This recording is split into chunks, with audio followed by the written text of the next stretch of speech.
चलिए बच्चों, test 68 set B, इसमें कुछ आईटी प्रोजेक्ट्स भी हैं और बिहार के वन जीवन के बारे में भी कुछ टिप्पणी है। तो चल question number 13, where is gas authority of India limited is creating city gas distribution network. भारतीय गैस प्राधिकरण लिमिटेड किस शहर में अपना डिस्ट्रीब्यूशन नेटवर्क यानी वितरण का प्रणाली स्थापित कर रहा है? तो इसका आंसर है पटना। 13 का सही ऑप्शन है ए। 13 का सही ऑप्शन है ए। अब चलिए बच्चों, अब हम लोग जो है अब हम लोग बात करेंगे वाइल्ड लाइफ सैंक्चुअरी का या वाइल्ड लाइफ रिजर्व का, जिसको कि हिंदी में कहते हैं अभयारण्य, है ना, वन जीवन अभयारण्य, और कहाँ कहाँ ये स्थित है, कहाँ कहाँ लोकेशन है। तो जैसे कि वाल्मीकि टाइगर रिजर्व जो है ये आपका पश्चिम चंपारण में है, वेस्ट चंपारण में है। क्वेश्चन नंबर 14 में है, क्वेश्चन नंबर 14 है मैच द फॉलोइंग, और मैच द फॉलोइंग में ए है वाल्मीकि टाइगर रिजर्व। तो वाल्मीकि टाइगर रिजर्व कहाँ पे है? तो वो है आपके वेस्ट चंपारण में। ठीक है, तो ए का है 1। Bhimbandh wild life sanctuary, Bhim बांध वन जीवन अभयारण्य कहाँ है बिहार में? तो वो है मुंगेर में। तो बी का 2। ठीक है, अब है तीसरा Gautam Buddha wild life sanctuary, Gautam Buddha one जीवन अभयारण्य कहाँ है? तो ये है आपका गया में। तो सी का है 3। पंथ वाइल्ड लाइफ सैंक्चुरी कहाँ पे है? तो ये है आपके राजगीर में या नालंदा भी कह सकते हैं, है ना। तो डी का है 4। उसी तरह क्वेश्चन नंबर 15 भी मैच द फॉलोइंग ही है, और मैच द फॉलोइंग जहां कहीं जरूरी होगा आपको हम टिप्पणी बता देंगे। कैमूर वाइल्ड लाइफ सैंक्चुरी कहां पे है? कैमूर वन्य जीव अभयारण्य कहां पे है? तो वो है आपके कैमूर और रोहतास दोनों में। तो कैमूर वाइल्ड लाइफ सैंक्चुरी कहां पे है? कैमूर वन्य जीव अभयारण्य कहां पे है? तो कैमूर और रोहतास में है। रजौली वाइल्ड लाइफ कहां पे है? रजौली वन्य जीव कहां पे है? तो वो है आपका नवादा में। तो ए का 1, बी का 2। उदयपुर वाइल्ड लाइफ सेंचुरी कहां पे है? तो ये है आपके वेस्ट चंपारण में, पश्चिम चंपारण में। उदयपुर वन्य जीव अभयारण्य कहां पे है? तो वो है पश्चिम चंपारण में। उदयपुर के बारे में एक टिप्पणी है, आप लोग नोट कर लीजिएगा आगे। चौथा है डी है Nagi dam bird sanctuary, Nagi dam पंछी अभयारण्य कहां पे है? तो ये है आपका जमुई में। तो डी का है 4। डी का है 4। अब उदयपुर और नागी के बारे में 2 टिप्पणी है। उदयपुर वाइल्ड लाइफ सेंचुरी कहां पे है? ये पश्चिम चंपारण में है। उदयपुर जो वन जीव अभयारण्य है किस लिए जाना जाता है? तो यहां इसकी विशेषता 2 है। एक है आपका ऑक्सबो लेक, यानी चाप झील जिसको कहते हैं, जिसको हम लोग चाप झील कहते हैं।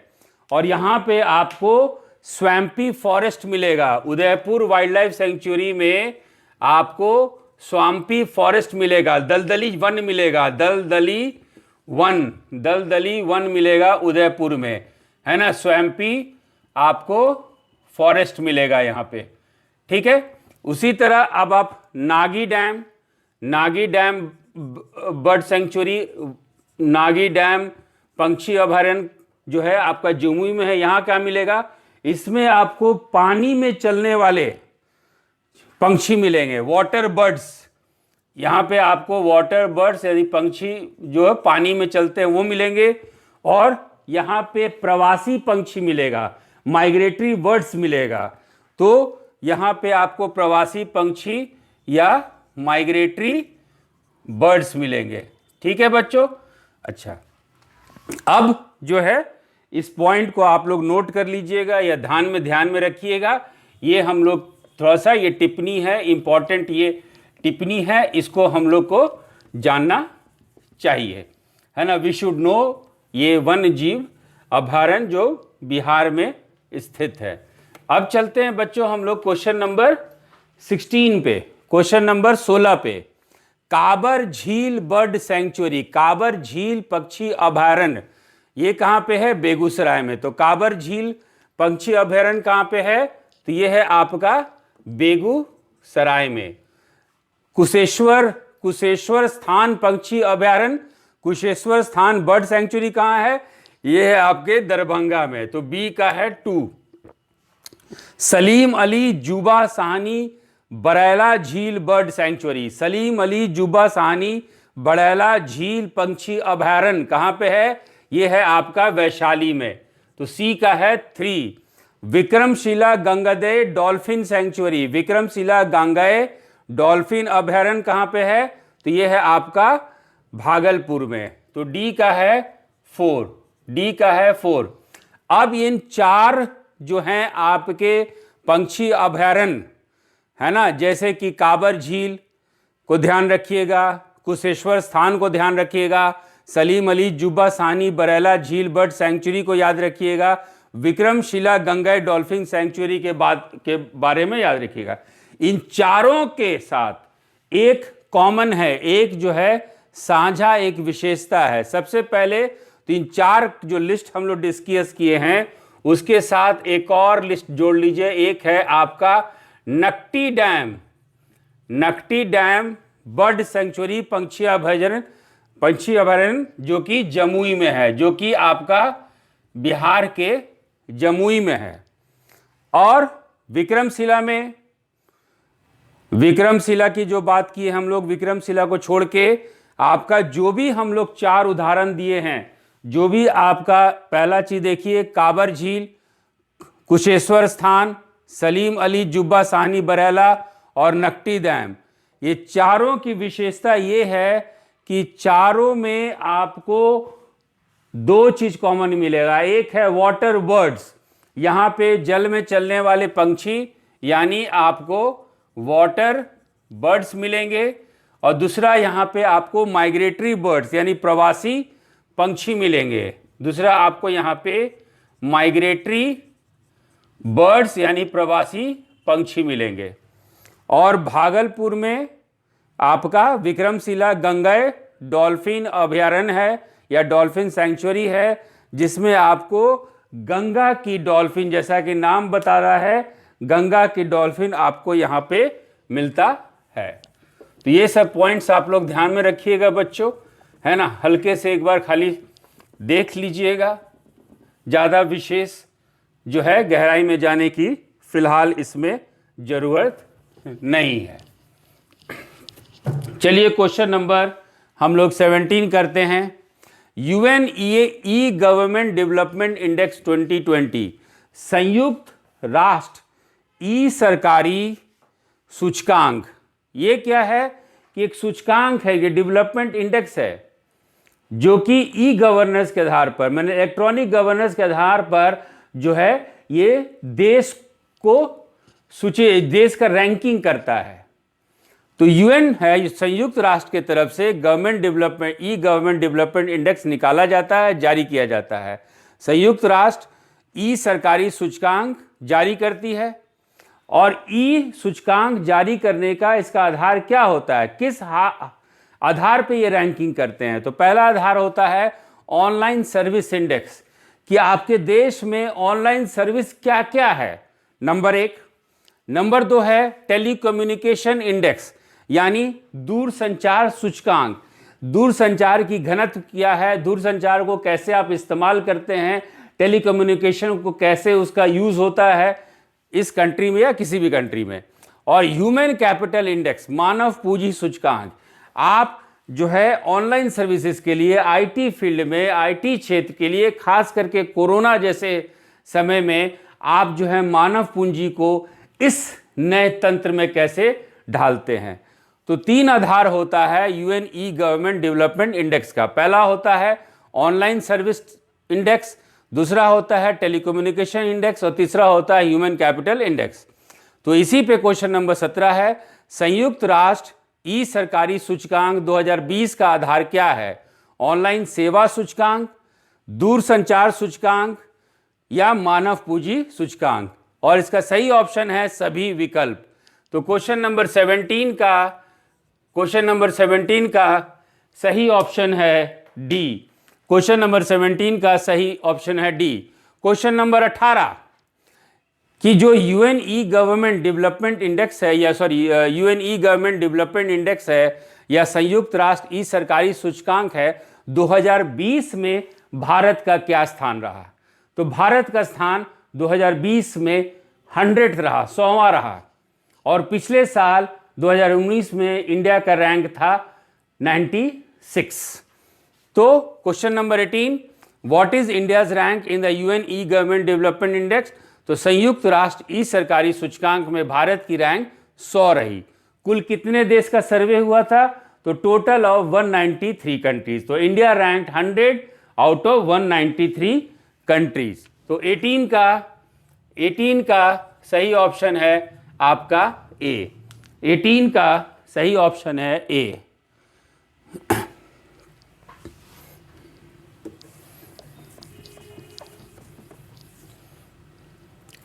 अब जो है क्वेश्चन नंबर 19, एक इंपॉर्टेंट शब्द है, उसको सिर्फ ध्यान रखना है। और ये शब्द है, इसको हम लोग BSWN बिस्वान 2 कहते हैं। हिंदी में इसको ऐसे लिखा जाता है बिस्वान 2। बात होती है ऑनलाइन सर्विसेज की, ई गवर्नेंस की, ई सरकारी की। तो ऐसे स्थिति में इंफ्रास्ट्रक्चर यानी आधारभूत संरचना की जरूरत होती है। तो बिहार सरकार की एक आधारभूत संरचना है, आईटी इंफ्रास्ट्रक्चर है, जिसको हम लोग बिस्वान 2 कहते हैं। ये बिस्वान 2 है क्या?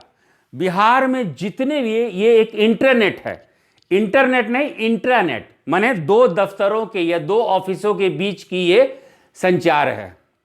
It is a communication between 2 stations you can say. तो बिहार का जितना भी सरकारी दफ्तर है, छोटे से लेवल तक लेके मुख्यमंत्री ऑफिस तक, सीएम ऑफिस तक, इंटरनेट है, जो कि पूरे सीएम ऑफिस को पूरे जो है डिपार्टमेंट के साथ जिले के स्तर तक, ब्लॉक के स्तर तक उसको जोड़ता है। और इस इंटरनेट में करीब जो है 635 सब डिवीजन आते हैं, 38 डिस्ट्रिक्ट आते हैं। और इसमें वीडियो कॉन्फ्रेंसिंग का भी, वीसी का भी फैसिलिटी है। तो याद रखिएगा। और विशेषता बिस्वान 2 का क्या है? बिस्वान 2 की विशेषता ये है कि इंटरनेट है, सारे गवर्नमेंट ऑफिस को कनेक्ट करती है, लेकिन सबसे महत्वपूर्ण विशेषता ये है कि ये सोलर एनर्जी पर भी चलती है। सूर्य ऊर्जा पे भी इसका कनेक्टिविटी, सूर्य ऊर्जा भी, इससे सूर्य ऊर्जा का इस्तेमाल किया जाता है इसके कनेक्शंस के लिए, इसके चार्जिंग के लिए। तो ये ध्यान रखने की जरूरत है। तो क्वेश्चन नंबर 19 बिस्वान 2 क्या है? तो बिस्वान 2 का सारा ऑप्शन सही है, ए, बी, सी और डी। तो बिस्वान 2 याद रखिएगा, ये इंटरनेट है, ये बिहार में आईटी इंफ्रास्ट्रक्चर है, जो बिहार के सारे दफ्तर, सारे सरकारी दफ्तर को ब्लॉक लेवल से लेकर सीएम ऑफिस तक ये जोड़ती है। उसी तरह आपका एक और कॉन्सेप्ट है क्वेश्चन नंबर 20 में। क्वेश्चन नंबर 20 में उसको हम लोग सेक्लैन कहते हैं, सेक्लैन 2। ठीक है, ये सेक्लैन 2 है। ये इस तरह से लिखा जाता है सेक्लैन 2। ये है आपका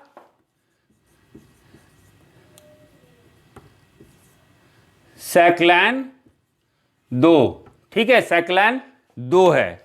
ये क्या है बच्चों? तो ये आपका जो है, ये भी आपका इंट्रानेट है, ये भी एक इंट्रानेट है। इस इंटरनेट से किसको फायदा मिलेगा? तो ये फायदा ये है कि इससे आपको इंफॉर्मेशन मिलता है, इससे आपको जो है सूचना मिलती है। क्या सूचना मिलती है बच्चों? कि किस दफ्तर में, सरकार के किस दफ्तर में कितना दिन में काम होगा। जो भी आप ऑनलाइन एप्लीकेशन देखते हैं, ऑनलाइन सर्विसेज देखते हैं, आज बिहार में ड्राइविंग लाइसेंस भी आपको ऑनलाइन मिलता है। कितने दिन में आपका ये फॉर्म एक्सेप्ट होगा, कितने दिन में फॉर्म रिजेक्ट होगा, कितने दिन में आपको टेम्पररी लाइसेंस मिलेगा, कितने दिन में आपको आधार कार्ड मिलेगा, कितने दिन में वोटर कार्ड मिलेगा, जो भी सेवाएं हैं, कितने दिन में राशन कार्ड मिलेगा, उसके लिए जो इंटरनेट कनेक्ट करती है उसको हम लोग सेक्लैन कहते हैं। लैन मतलब लोकल एरिया नेटवर्क। तो सेक्लैन 2 जो है, इसके बारे में ध्यान रखिएगा। तो सही ऑप्शन है 20 का डी। 20 का डी सही ऑप्शन जो है सही है, सभी विकल्प सही हैं। इसको एक बार आप लोग देख लीजिएगा, ये आपके इंफॉर्मेशन के लिए भी है, ये आपके नॉलेज के लिए भी है। इसी के तहत बिहार सरकार, क्वेश्चन नंबर 21 पे चल रहे हैं बच्चों हम लोग। इसी के तहत बिहार सरकार में एक योजना है, सहज तकनीक योजना। सहज तकनीक योजना, ये सहज तकनीक योजना है क्या? तो इसको हम लोग कहते हैं G2C, है ना। G2C, G का मतलब हुआ गवर्नमेंट, 2 का मतलब से, सरकार से, सिटीजन नागरिक। तो इसमें जो भी सरकारी सेवाएं हैं या जो भी नागरिकों का अधिकार है, इस योजना के तहत हम लोग को मालूम चलता है। तो सहज तकनीक योजना क्या है? ये G2 सर्विस है, ये गवर्नमेंट टू सिटीजन सर्विस है। ये आपके सरकार से नागरिकों के लिए एक सेवा है। अब इस सेवा में क्या है? इस सेवा में क्या है बच्चों? तो जो भी आपका अधिकार है, आपका नाम, आपका पता, आपका जो भी आप अधिकार है, इस सेवा में आप इसको अपना इंफॉर्मेशन लेना चाहेंगे तो सरकार आपको इंफॉर्मेशन दे देगी कि आपका क्या क्या जो है अधिकार है। बिहार सरकार में बहुत सारी सामाजिक कल्याण का कार्यक्रम चल रहा है, बहुत सारा सोशल वेलफेयर स्कीम चलता है, तो बहुत लोगों को मालूम नहीं चलता है। लेकिन इस सेवा के तहत, सहज तकनीक योजना के तहत सारे बिहार के लोगों को मालूम चलेगा कि उनकी अधिकार क्या है, उनको क्या क्या सरकार से सहूलियत, बेनिफिट्स, एंटाइटलमेंट्स मिल रहा है, और जो है कौन कौन सा समाज कल्याण में कौन कौन से योजना चल रहे हैं। तो चलिए क्वेश्चन नंबर 21, व्हाट इज सहज तकनीक योजना?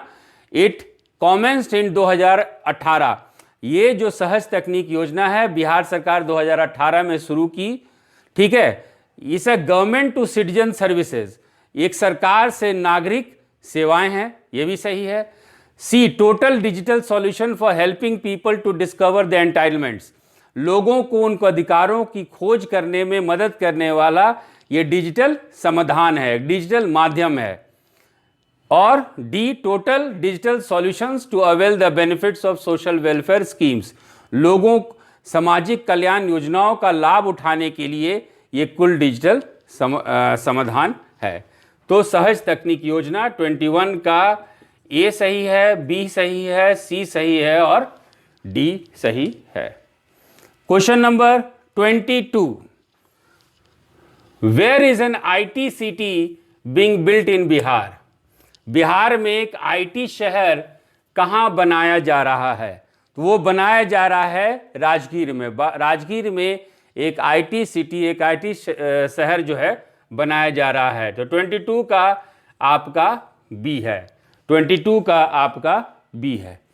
23, where is IT tower and an IT park being established in Bihar? Bihar में IT टावर और एक IT पार्क कहाँ स्थापित की जा रही है? तो पटना में IT टावर, एक IT पार्क स्थापित की जा रही है। तो 23 का सही ऑप्शन है ए, 23 का सही ऑप्शन है A. 24, where is software technology park being established? Bihar में सॉफ्टवेयर टेक्नोलॉजी पार्क कहाँ स्थापित किया जा रहा है? पहला ऑप्शन है पटना, पटना में ऑलरेडी है, तो यहाँ के जो सॉफ्टवेयर टेक्नोलॉजी पार्क है उसको जो बढ़ाया जा रहा है, एक्सपैंड किया जा रहा है। लेकिन जो 2 नए आ रहे हैं, 2 नए सॉफ्टवेयर टेक्नोलॉजी पार्क आपका दरभंगा में आ रहा है और भागलपुर में आ रहा है। तो 24 का सही ऑप्शन है बी, 24 का सही ऑप्शन है डी। अब चलते हैं 25, क्वेश्चन नंबर 25। क्वेश्चन नंबर 25 जो है एक योजना है जिसको हम लोग ICPS कहते हैं। ICPS का मतलब होता है इंटीग्रेटेड चाइल्ड प्रोटेक्शन स्कीम। इसको हिंदी में कहते हैं समेकित बाल संरचना योजना। तो ये समेकित बाल संरचना योजना या ICPS क्या है? What is integrated child protection scheme? ये है क्या? बेसिकली देखिए, बच्चों पे काफी तरह का शोषण होती है हमारे समाज में। हर एक तरीके का शोषण, चाहे इकोनॉमिक हो, चाहे सोशल हो या फिजिकल हो, हर एक तरीके का एक्सप्लॉयटेशन, हर एक तरीके का शोषण होता है। तो जब बच्चे इस तरह से संकट में हो, इस तरह से डिस्ट्रेस में हो, तो गवर्नमेंट का एक ऐसा स्कीम चला है कि जो जहां पे उनको सुरक्षित और संरक्षित वातावरण दिया जाए ताकि ये बच्चे इस डर से बाहर निकल सके। तो इसी पे ICPS पे क्वेश्चन नंबर 25 है, which of the following is correct for integrated child protection scheme? समेकित बाल संरक्षण योजना के लिए निम्नलिखित में से कौन सा सही है? The ministry of women and child development of the central government had introduce the integrated child protection scheme. ये स्कीम योजना कौन चालू किया? ये केंद्र सरकार चालू की है। और केंद्र सरकार का महिला और बाल विकास मंत्रालय, केंद्र सरकार का महिला और बाल विकास मंत्रालय ही समेकित बाल संरचना योजना शुरू की है। तो 25 का 1 जो है सही है। दूसरा, इसका लक्ष्य क्या है? What is the objective? The objective of creating a safe and secured environment for children in distress. संकट में बच्चों के लिए एक सुरक्षित वातावरण बनाने का उद्देश्य। तो ये भी सही है। 25 का 2।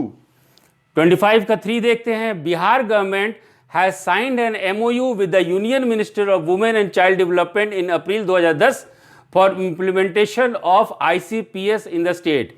अब देखिए, बिहार में ये 2010 से चल रहा है और इसके लिए बिहार सरकार और केंद्र सरकार के बीच में समझौता हुआ है और ये समझौता अप्रैल 2010 में हुआ था ताकि ICPS कार्यक्रम जो है बिहार में भी चल सके। तो ये है ऑप्शन नंबर 3 भी आपका सही है।